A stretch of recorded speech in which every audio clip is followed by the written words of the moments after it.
അങ്ങനെ അനന്തപുരിയിൽ മൂർത്തി മുത്തശ്ശൻ ഉറച്ചൊരു തീരുമാനമെടുക്കുകയാണ്. എത്രയും പെട്ടെന്ന് തന്നെ അനിയുടെയും അവന്തികയുടെയും വിവാഹ നിശ്ചയം നടത്തണമെന്ന്.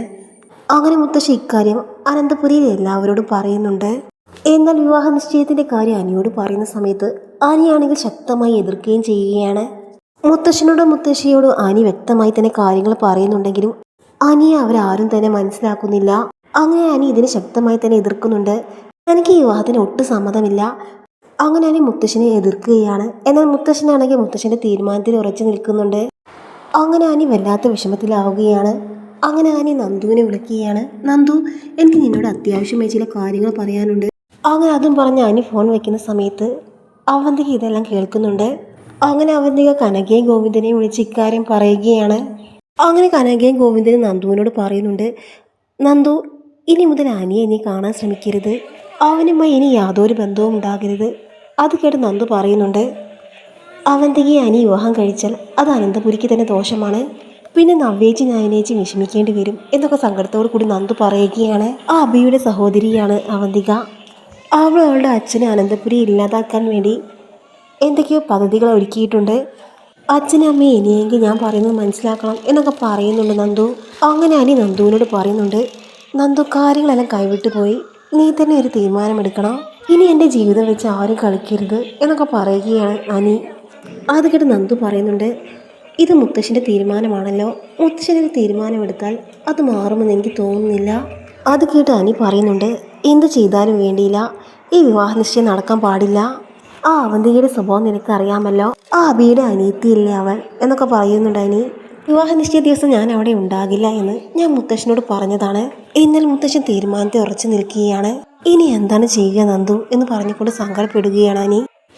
അപ്പോൾ നന്ദു പറയുന്നുണ്ട്, നമ്മുടെ ഇഷ്ടം എന്തായാലും നടക്കാൻ പോകുന്നില്ല, മുത്തശ്ശന് എതിരാണല്ലോ എന്നൊക്കെ പറഞ്ഞ് സങ്കടപ്പെടുകയാണ്. ഇനി നമ്മുടെ വിവാഹം നടന്നിട്ടില്ലെങ്കിൽ ഇനി ഞാൻ ജീവിച്ചിരിക്കില്ല എന്ന് പറഞ്ഞുകൊണ്ട് സങ്കടത്തോടു കൂടി അനി പോവുകയാണ്. അങ്ങനെ അനി നവീനെ കാണുകയാണ്.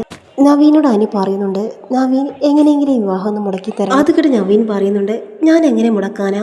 നിന്റെ മുത്തശ്ശന്റെ ഇഷ്ടത്തിന് നടത്തുന്ന വിവാഹമല്ലേ, മുത്തശ്ശന്റെ തീരുമാനം ഞാൻ എങ്ങനെ മാറ്റും അനി എന്നൊക്കെ നവീൻ പറയുമ്പോൾ, എടാ, നീ ഒന്നും ചെയ്യണ്ട, നീ അവന്തികയോടൊന്ന് സംസാരിച്ചാൽ മാത്രം മതി, അവളോട് വിവാഹത്തിൽ നിന്ന് പിന്മാറാൻ പറ എന്നൊക്കെ അനി പറയുന്നുണ്ട്. അത് കേട്ട് നവീൻ പറയുകയാണ്, നീ എന്തായാലും പേടിക്കേണ്ട അനി, എന്തായാലും വിവാഹ നിശ്ചയമല്ലേ നടക്കുന്നത്, വിവാഹം നടന്നിട്ടില്ലല്ലോ. എൻ്റെ മനസ്സ് പറയുന്നത് എന്തായാലും ഈ വിവാഹം നടക്കില്ല എന്നാണ്. എന്തായാലും നിശ്ചയം കഴിഞ്ഞോട്ടെ എന്ന് നവീൻ പറയുന്നുണ്ട്. എന്നാൽ നവ്യയ്ക്കാണെങ്കിലും അബിയും അവന്തികയും തമ്മിൽ വിവാഹം നടക്കുന്നത് ഒട്ടും താല്പര്യമില്ലായിരുന്നു. അതുകൊണ്ട് തന്നെ നവ്യ ആകെ വിഷമത്തിലാണ്. എങ്ങനെയെങ്കിലും നിശ്ചയം മുടക്കണം എന്ന തീരുമാനം എടുക്കുകയാണ് നവ്യ. അങ്ങനെ അബിയെ കാര്യമായി തന്നെ നവ്യ നിരീക്ഷിക്കുകയും ചെയ്യുകയാണ്. അങ്ങനെ നവ്യ സത്യം മനസ്സിലാക്കുന്നുണ്ട്. അനന്തപുരിയെ നശിപ്പിക്കാൻ വേണ്ടിയാണ് അവന്തിക വന്നതെന്ന സത്യം നവ്യ മനസ്സിലാക്കുന്നുണ്ട്. അങ്ങനെ തെളിവ് സഹിതം തന്നെ എല്ലാവരും മുന്നിൽ എത്തിക്കുകയാണ് നവ്യ. അങ്ങനെ ഈ ചടങ്ങുകളൊക്കെ നടക്കുന്നതിന് മുമ്പ് തന്നെ നവ്യ ഇവരെ മുത്തശ്ശനെ അറിയിക്കുകയാണ്. അങ്ങനെ മുത്തശ്ശനാണെങ്കിൽ ആകെ ഷോക്കായി നിൽക്കുകയാണ്. എന്തായാലും ഞാനൊരു വഴി കണ്ടെത്തിയിട്ടുണ്ട്, എന്തായാലും നിശ്ചയം നടക്കട്ടെ എന്ന് മുത്തശ്ശൻ പറയുകയാണ്. അങ്ങനെ നിശ്ചയത്തിലുള്ള ഒരുക്കങ്ങളെല്ലാം നടക്കുകയാണ്. അങ്ങനെ ദേവിയാനി സന്തോഷത്തോട് കൂടി പറയുന്നുണ്ട്, നിശ്ചയത്തിനുള്ള സമയമായല്ലോ. അവന്തിക മോളെ കാണുന്നില്ലല്ലോ എന്ന് ചോദിക്കുന്ന സമയത്ത് അവന്തിക താഴോട്ട് വരുന്നുണ്ട്. അതേസമയം അനിയും വരുന്നുണ്ട്. അനിയുടെ മുഖത്താണെങ്കിൽ വല്ലാത്ത വിഷമമാണ്. അങ്ങനെ നിശ്ചയം നടക്കാൻ ഒരുങ്ങുന്ന സമയത്ത് മുത്തശ്ശ അവന്തികയോട് ചോദിക്കുന്നുണ്ട്, അവന്തികയെ, നീ അനന്തപുരിയെ നശിപ്പിക്കാൻ വേണ്ടി വന്നതാണോ? നിന്റെ ഉദ്ദേശം എന്താണ്? നീ നാഗേന്ദ്രൻ തമ്മിലുള്ള ബന്ധത്തെക്കുറിച്ചെല്ലാം ഞാൻ അറിഞ്ഞു. മുത്തശ്ശൻ പറഞ്ഞത് കേട്ട് ആകെ ഞെട്ടി നിൽക്കുകയാണ് അവന്തിക. അങ്ങനെ മുത്തശ്ശൻ പറയുന്നുണ്ട്, അവന്തികയെ, നിന്റെ കള്ളത്തരങ്ങളെല്ലാം കണ്ടുപിടിക്കാൻ സഹായിച്ചത് നവ്യമോളാണ്.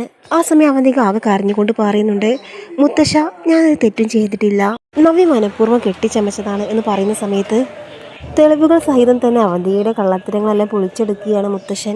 അവന്തികയുമായുള്ള വിവാഹം മുടങ്ങിയപ്പോൾ എനിക്ക് വളരെ സന്തോഷമാവുകയാണ്. അങ്ങനെ അവന്തികയും അനിയും തമ്മിലുള്ള വിവാഹം മുടങ്ങുകയും ചെയ്യുന്നുണ്ട്.